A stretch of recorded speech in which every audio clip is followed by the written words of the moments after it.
Hello दोस्तों, कैसे हैं आप लोग। I hope you all are doing well. आज हम लोग करने वाले हैं 50 particular prominent MCQ of William Langland. ये दो पार्ट में होंगे, 25-25।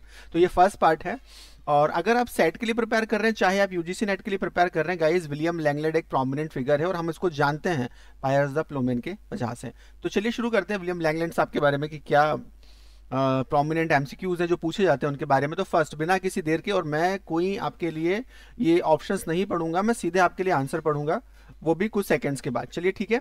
तो फर्स्ट हमारा इसमें जो फर्स्ट एमसीक्यू है वो है, ठीक है, हमारा फर्स्ट एमसीक्यू जो है वो है, who is believed to be the author of Piers the ploughman. तो पायर्स द प्लोमेन का ऑथर कौन है गाइस, आप सबको पता है।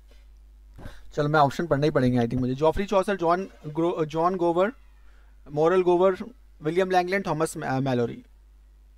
क्या इसका आंसर, आप मुझे बताते जाइए आंसर। आप चाहें तो कमेंट बॉक्स में भी लिखें। William Langland is the answer guys. क्या आंसर है, William Langland is the answer. Okay, चलिए शुरू करते हैं। सेकंड वाला जो होगा हमारा, सेकंड वाला है कि विलियम लैंगलैंड कौन सी सेंचुरी से थे। ठीक है, ये जॉफरी चौसर के समकक्ष थे, उनके कंटेम्परेरी थे। तो कौन सी सेंचुरी में इनका से बिलोंग करते हैं, कौन सी से करते हैं, 13, 14, 15, 16, कौन सी से करते हैं गाइस, बताइए आप लोग। ठीक है, तो ये हैं 14th से, 14 सेंचुरी से थे। ठीक है, जैसा कि आपको पता है कि सेंचुरी एक लाइक डिजिट पीछे चलती है। अगर 13वीं लाइक चल रहा था, 1329, 1342 इस तरह से चल रहा था, तो उसको 14 में हम लोग काउंट करते हैं। His works reflects the social and religious concern of 14th century। और इनके जो वर्क है ना, वो सोशल कंडीशन को और रिलीजियस कंडीशन को वो एक्सप्लेन करते हैं 14th सेंचुरी के। Number third, Langland's dialect in Piers the ploughman is associate with which region. किस रीजन से वो बिलोंग करता है, उनका जो ये वर्क है पायर्स द प्लोमेन, ये डायलेक्ट से एक बिलोंग करता है। ठीक है, किसके साथ एसोसिएटेड है वो, कैंट के साथ, लंदन के साथ, वेस्ट मिडलैंड के साथ। तो पायर्स द प्लोमेन जो एसोसिएट है गाइज, आप लोग ट्राई करिए, कैंट, लंदन, वेस्ट मिडलैंड। तो ये वेस्ट मिडलैंड से है गाइज। किससे है, वेस्ट मिडलैंड में। मुझे मेरी कोशिश ये कि आप इससे ना, ये सिर्फ आपको चीजें आपके दिमाग में रहें। ठीक है, the next one is Langland's profession in believed to be. क्या उनका प्रोफेशन था लैंगलैंड का, क्या था, नाइट, क्लर्जिक, क्लैरिक, मर्चेंट और फार्मर।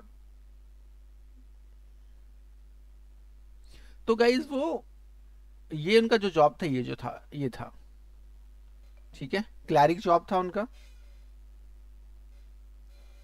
और internal evidence suggest that he was a minor cleric और रिलीजियस स्कॉलर। ठीक है, number two, Langland's writing style in characterized by. तो लैंगलैंड की जो राइटिंग स्टाइल थी वो कैसी थी, किसको वो कैरेक्टराइज करती है, किस वो कैटेगरी में लिखते थे। वो ब्लैंक वर्स में लिखते थे, राइम कपलेट में लिखते थे, एलिट्रेटिव वर्स में लिखते थे, ऑटावा राइमा में लिखते थे। वो कहाँ लिखते थे, कैसे लिखते थे, तो ये लिखते थे अलिटरेटिव वर्स में। कैसे लिखते थे गाइस, ये लिखते थे अलिटरेटिव वर्स में। कलर चेंज करूं क्या मैं, ठीक है, अलिटरेटिव, अब अलिटरेशन आपको पता ही है कि ए बार बार रिपीट हो रहा है ना, मैन, मेड, मैनी। तो एम यहाँ पे एक अल्फाबेट बार बार रिवाइज हो रहा है, ये एलिट्रेशन का फिगर ऑफ स्पीच है, ये एलिट्रेशन है। What is the genre of Piers the ploughman. तो पायर्स द प्लोमेन का क्या जॉनर है गाइस, एलिग्री है, रोमांस है, एपिक है। तो ये एलिग्री है। क्या है ये, एलिग्री है। थोड़ा फास्ट में बोल रहा हूँ एलिग्री है। ठीक है, ओके।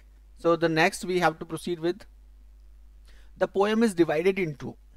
किस चीज में पोएम को डिवाइड किया गया है, बुक्स में, कैंटोज में, पासोज में, चैप्टर्स में, बताइए, आंसर करिए।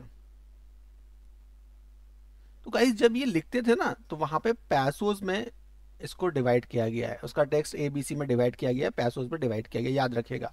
विच version of Piers the ploughman is considered the best, considered the longest one. तो text A, text B, text C में से कौन सा वाला है जो लेंदी है, कौन सा वाला है जो सबसे लॉन्गेस्ट है, बताइए आप लोग, कौन सा वाला है। चलो कम, अच्छा अच्छा अच्छा, ठीक, ओके। तो ये है गाइस आपका आंसर, इसका टेक्स्ट नंबर सी टेक्स्ट जो है इसका सबसे लेंदी वाला है। कौन सा वाला है, टेक्स्ट C इसका सबसे लेंदी वाला है। Which version of Pius the Plowman is considered the longest one? Which is the longest one? So the longest one will be the C text. C text is the most expanded and revised version. It is the most expanded and revised version, guys. You have to just pay attention towards me. The next number is, the number 8 is, okay, I think आगे पीछे हो रहा है क्या मेरा? Okay. The central character Pius symbolizes.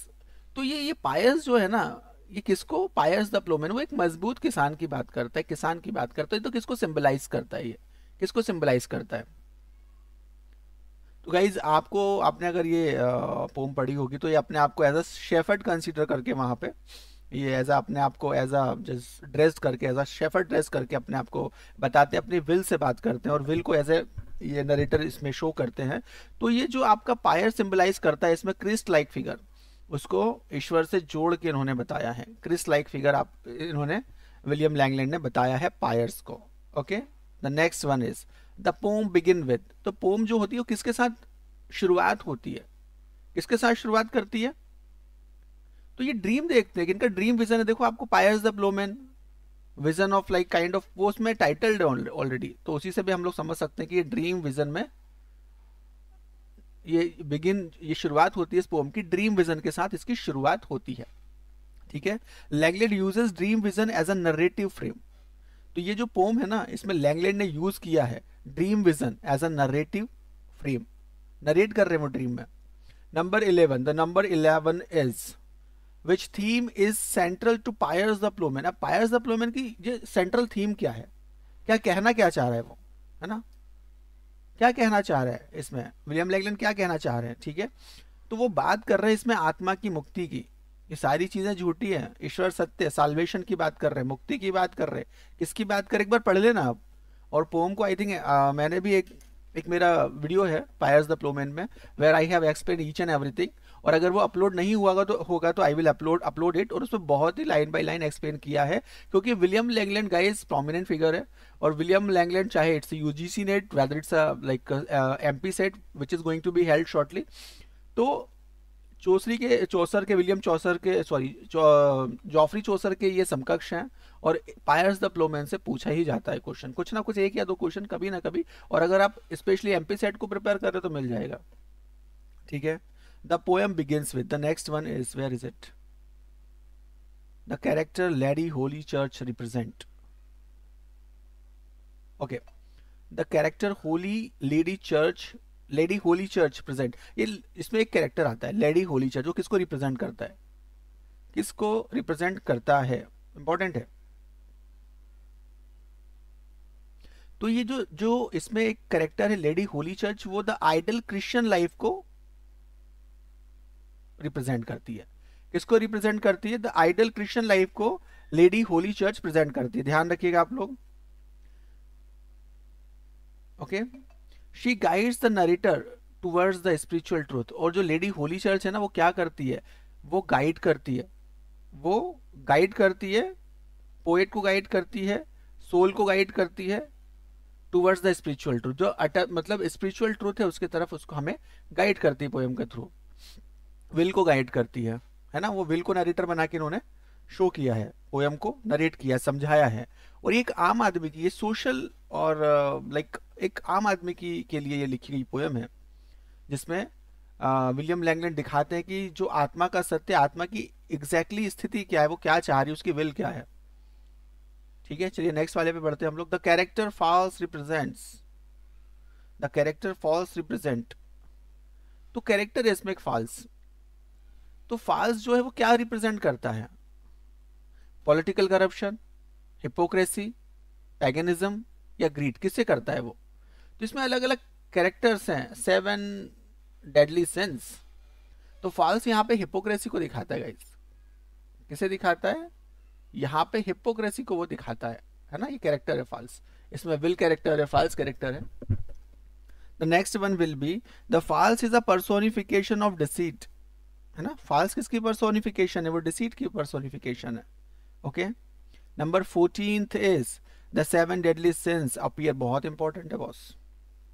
The 7 deadly sins appear in to which passus, कौन से पासोज में? फर्स्ट में, सेकंड में, थर्ड में, फोर्थ में, किस में है? तो पॉसेस नंबर 5 में 7 डेडली सिंस अपीयर करते हैं, याद रखिएगा, ठीक है। नंबर 5 में 7 डेडली सिंस अपीयर करते हैं, है ना। कौन से पासोस में करते हैं?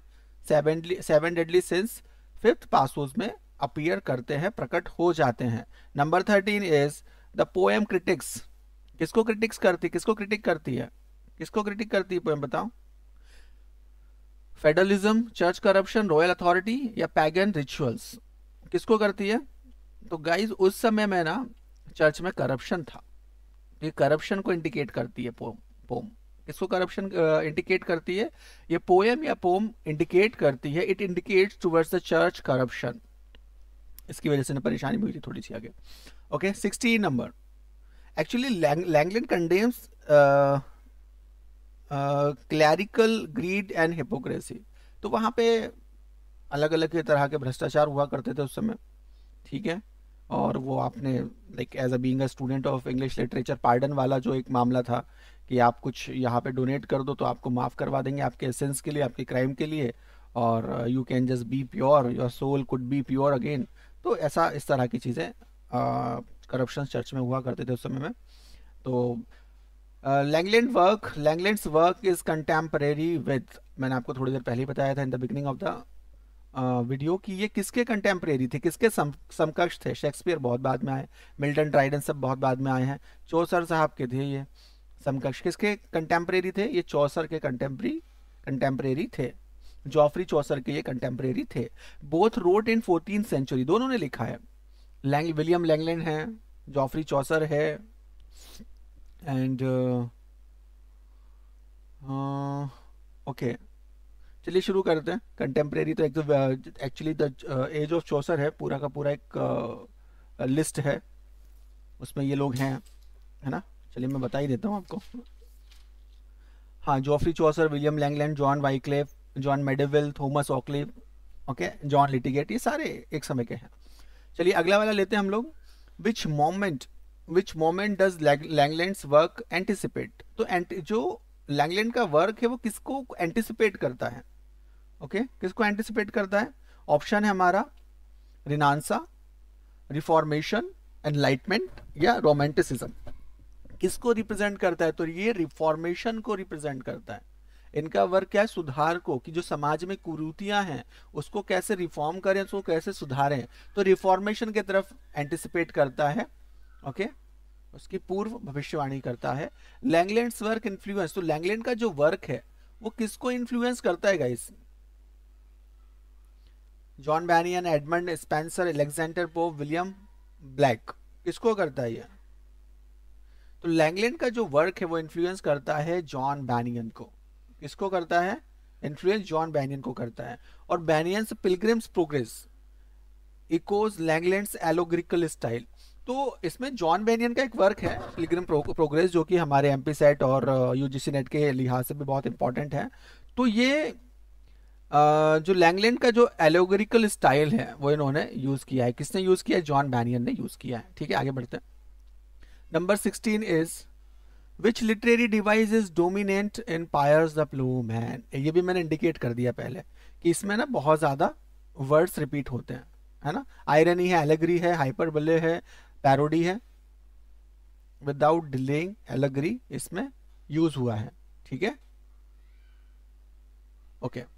The next one is Langland's tone is often, कि लैंगलैंड की जो टोन है ना इसमें, वो जो नरेट कर रहे हैं वो किस तरह की है? कॉमिक है, डिडैक्टिक है, रोमांटिक है या ट्रेजिक है? तो कैसी है? तो that is the didactic, sorry मैं तो डिडैक्टिक पढ़ूंगा इसको, it's a didactic, okay, for me it's a didactic for me guys. So he teaches moral lesson over there through this his allegory, okay. What he tries to do over there, he tries to just let the common people know what is the moral, what are the ethics we people have in this life, okay.